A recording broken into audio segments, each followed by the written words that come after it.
频道。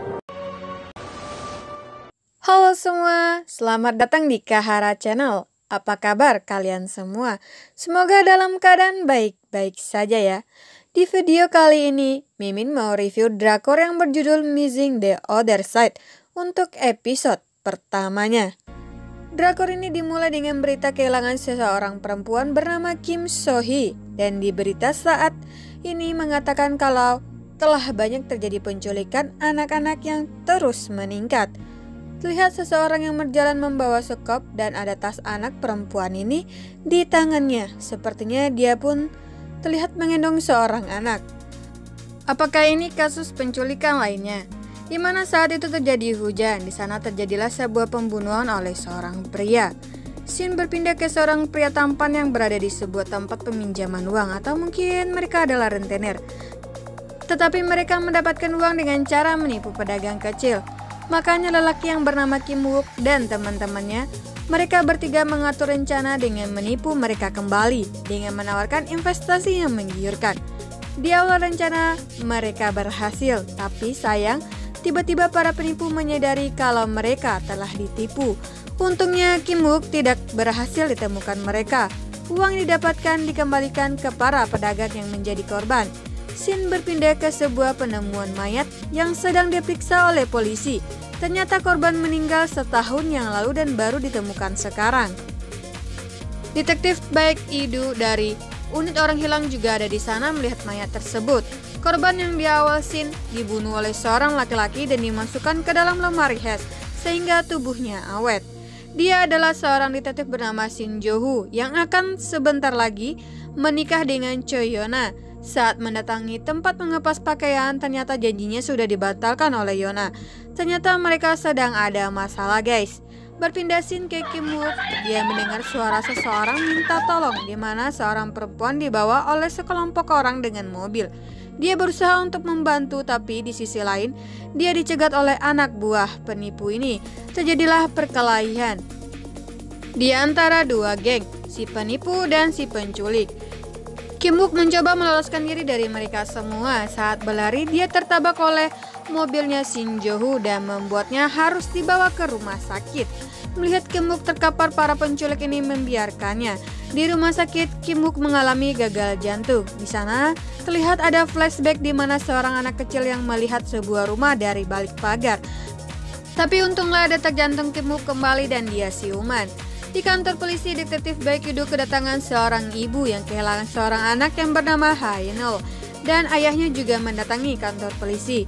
Di lain tempat ada seorang anak yang bernama Hae-nul yang terlihat dari sebuah tasnya dibawa oleh seorang ajusi. Kita bakal berpikir kalau Hae-nul dicuri oleh mereka.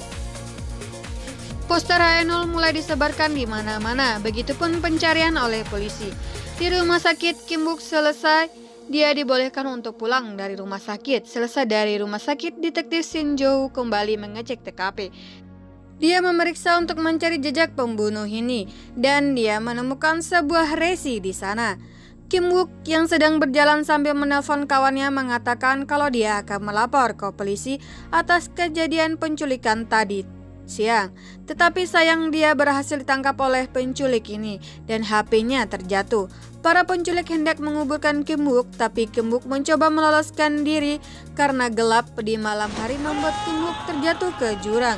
Di saat itu, ternyata dia diselamatkan oleh sebuah pohon dan dia ditemukan oleh ajusi ini dibawalah pulang. Di sebuah rumah nampak cahaya berwarna-warni yang masuk dari cerobong asap. Setelah cahaya itu terlihat seorang perempuan yang baru datang di sebuah tempat dan dia terlihat sangat kebingungan. Pagi harinya Kim Wook berteriak karena dia berpikir diculik oleh ajusi ini. Setelah agak tenang dia mencoba mencari tahu. Sedangkan dua temannya mencari keberadaannya dari sinyal terakhir ponselnya. Mereka menemukan gelang persahabatan mereka. Kim Wook mencoba meminjam telepon ajusi ini, tapi sayang bahkan sinyal pun tidak ada di daerah tersebut.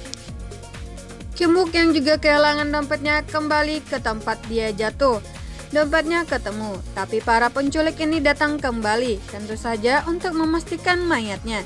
Di saat itu datanglah seseorang yang memanggil Hyung. Kim Wook tidak berhasil ditemukan oleh mereka. Saat kembali ke rumah Ajusi ini, ternyata dia memasuki daerah terlarang, di mana kita melihat semacam melewati batas gitu. Di daerah itu terlihat sangat indah dan juga banyak warga di sana. Di sebuah kafe, seorang ajuma membicarakan tentang menjaga anak, atau yang kita tahu dia adalah Hainul. Saat itu Kim Wook masuk ke dalam kafenya. Kim Wook mencoba meminjam HP pemilik kafenya dan memberikan selembar uang. Tapi sayang, telepon yang diberikan tidak bisa digunakannya, dan HP pun tidak bisa digunakan di daerah tersebut. Kim Wook memesan air minum dan pemilik kafe menanyakan karena baru kali ini dia melihat. Ketika itu tak sengaja dia melihat seorang wanita. Kim Wook langsung berlari untuk melihatnya, tapi sayang dia tidak ketemu. Dia begitu yakin kalau wanita tersebut adalah wanita yang diculik waktu itu. Ajusi ini menyuruh Kim Wook untuk segera pulang. Kim Wook bergegas untuk keluar, tapi sayang dia ketinggalan bus dan hanya satu kali jadwal bus di daerah tersebut. Di halte pun dia melihat sebuah poster seorang anak kecil yang hilang. Kim Wook pun kembali ke kafe Hawaii ini dan dia menanyakan tempat untuk menginap. Pemilik kafe ini pun mempersilahkan untuk menginap di sebuah kamar. Saat hendak tidur, dia mendengar suara anak kecil yang menangis. Karena penasaran, dia pun keluar melihatnya. Anak ini menangis karena ibunya belum datang juga untuk menjemputnya. Bermaksud menghiburnya, tapi sayang dia malah membuat Hainul semakin menangis. Si anak akhirnya berhenti menangis setelah berjanji akan mencari ibunya. Dia pun teringat dengan poster di halte bus. Si pemilik kafe pun datang. Kim Wook berpikir yang aneh-aneh tempat ini dan orang-orang di sekitar tempat ini. Ajusi ini bermaksud ingin mengusir Kim Wook, tetapi dilarang oleh pemilik kafe yang ternyata bernama Thomas. Pagi harinya, Kim Wook bergegas ingin keluar agar tak ketinggalan bus lagi, dan dia berusaha mencari Hainul yang terlihat sedang bermain dengan anak yang lainnya. Di saat melihatnya, dia kaget oleh seorang nenek. Kim Wook diajak ke rumahnya dan bercerita tentang ibunya. Lalu tiba-tiba ajuma ini datang. Di saat itu Kim Wook keluar menemui Hainul dan mengajaknya. Semua orang menjadi panik mencari Hainul. Mereka melihat Kim Wook membawa tas dan mereka pun memeriksanya. Ternyata bukan Hainul di dalamnya. Thomas mengatakan kepadanya kalau kau bisa keluar dari tempat ini jangan kembali lagi.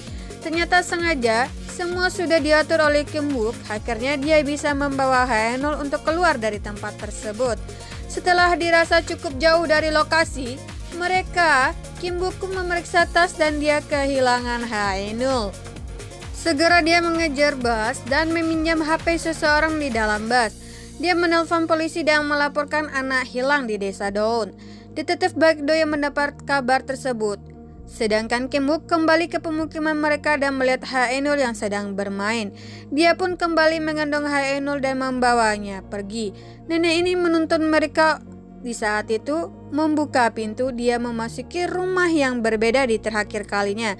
Sedangkan Pak Jang yang sedang melihat berita di mana seorang anjing menemukan mayat nenek-nenek. Mereka pun melanjutkan perjalanan. Di saat mereka melihat Pak Jang, Kim Wook menyusulnya. Pak Jang membicarakan tentang peresmian Jalan Mucang. Orang kaya ini mengatakan kalau dia dibunuh oleh istrinya. Kim Wook yang mendengarnya merasa bingung dan menanyakan. Dan orang kaya ini mengatakan bukankah kamu sudah mati? Membuat Kim Wook tambah bertanya-tanya. Pak Jang berusaha untuk membawa Kim Wook keluar. Dia merasa frustasi dengan kejadian yang nenek tadi. Ditambah lagi orang kaya ini mengatakan kalau semua orang di desa ini semuanya telah mati. Pak Jang menyuruhnya berhenti berbicara. Di saat itu, dia pun mulai berangsur menghilang. Begitupun dengan rumahnya. Kim Wook yang melihat semuanya merasa shock dan menghindari Pak Jang. Di saat itu, Hainul menanyakan kepadanya kapan dia akan membawa ke ibunya. Kim Wook pun bertanya, apakah kamu sudah mati juga? Oke guys, segitu dulu episode 1 Missing the Other Side, yang dimana kamu pasti merasa bingung dengan cerita drakor satu ini. Jika kalian penasaran, jangan lupa dukung Mimin selalu dengan cara like video ini, share, dan komen di bawah. Biar Mimin semangat untuk review untuk episode 2-nya. Oke deh, bye-bye.